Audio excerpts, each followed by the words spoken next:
Jack Gordon, esposo de LaToya Jackson.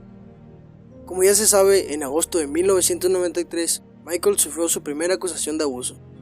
Y el 8 de diciembre de 1993, LaToya Jackson declaraba así a un grupo de periodistas en una rueda de prensa, organizada por Jack Gordon, quien era su esposo y manager en ese entonces. I must tell you that this is very difficult for me, that Michael is my brother. I love him a great deal, but I cannot and I will not be a silent collaborator of his crimes against small innocent children. And if I remain silent, then that means that I feel the guilt and the humiliation that these children are feeling, and I think it's very wrong. I have seen checks payable to the parents of these children. And I don't know if these children were apparently brought to the parents by Michael or not. But I have seen these checks, and I've seen these checks through my mother. She showed me these checks that Michael had written to these children, and it's for a great amount. And I'm not speaking pennies. The sums are very, very large amount. And this is my first time talking about it, and I never want to speak about it. I never want to say anything about it. But I think it's sad because I am a victim myself, and I know what it feels like. And these kids are going to be scarred for the rest of their life, and I don't want to see any more innocent small children being affected this way. I love Michael very dearly, but I feel even more sorry for these children because they don't have a life anymore. They don't. Now you stop. Estas declaraciones obviamente dañaron mucho a Michael, porque que su hermana lo haya atacado en un momento tan difícil para él era una completa puñalada por la espalda. Pero lo que muchos no sabían en ese entonces es que detrás de esas declaraciones se escondía una terrible historia que saldría a la luz años más tarde. Años después, LaToya se reconcilió con Michael y se acercó nuevamente a la familia, de la que había estado separada por años.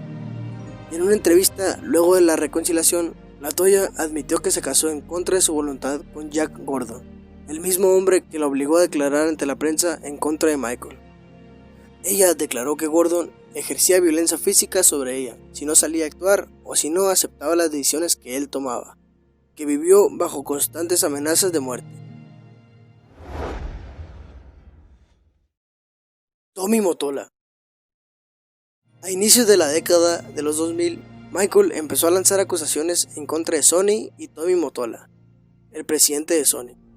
Michael declaró que Sony eran unos racistas y que se rehusaron a querer promocionar su álbum Invincible, como lo habían acordado. Michael también se fue en contra del presidente de Sony, mencionando que Tommy Mottola es el diablo, porque este se había referido a artistas afroamericanos como negros, que era muy agresivo, entre otras cosas. Michael citó entre las víctimas a Sammy Davis Jr., a Mariah Carey y James Brown.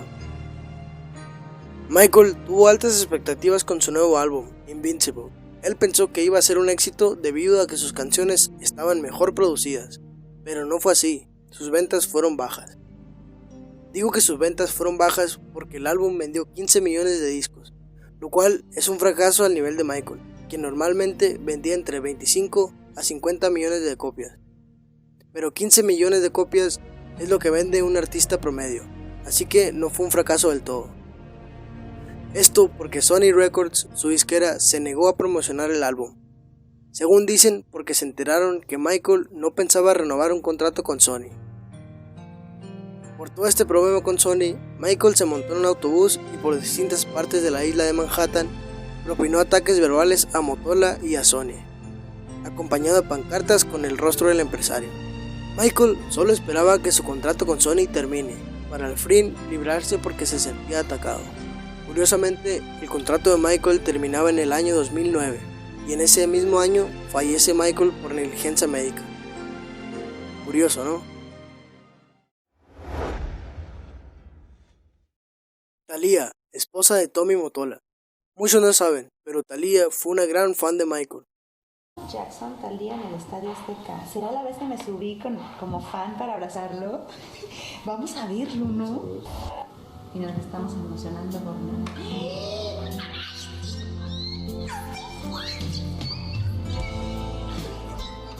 Todo esto hasta que Michael acusó de racismo a su esposo Tommy, y a partir de ese entonces Thalía defendía a su esposo y criticaba a Michael. Una de las tantas declaraciones que ella dio sobre Michael fue: ¿cómo puede hablar de racismo cuando él se gastó tanto dinero para cambiar su color de piel natural?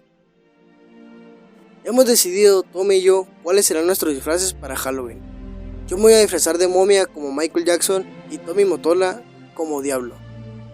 Esto haciendo referencia al adjetivo que Michael le puso a Mottola.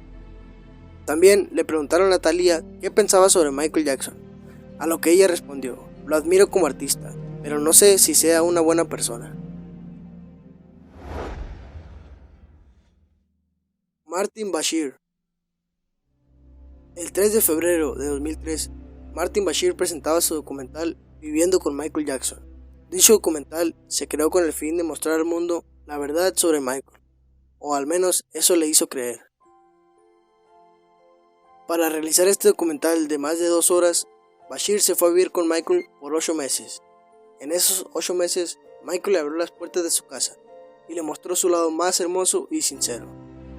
Fueron 8 meses en los que Michael permitió a Bashir que viese a sus 3 pequeños hijos. Michael le dio la total confianza a Bashir sobre todas sus cosas por 8 meses, porque se supone que Bashir sería la persona que muestre la verdadera cara de Michael al mundo entero.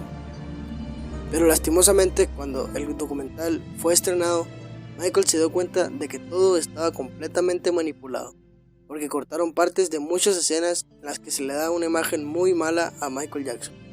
Cuentan que Michael no sabía ni qué hacer al momento de ver el documental, porque en una parte Bashir hizo un llamado a las autoridades para que le quitaran la custodia de sus 3 pequeños hijos, porque según él no estaban seguros viviendo con un hombre así.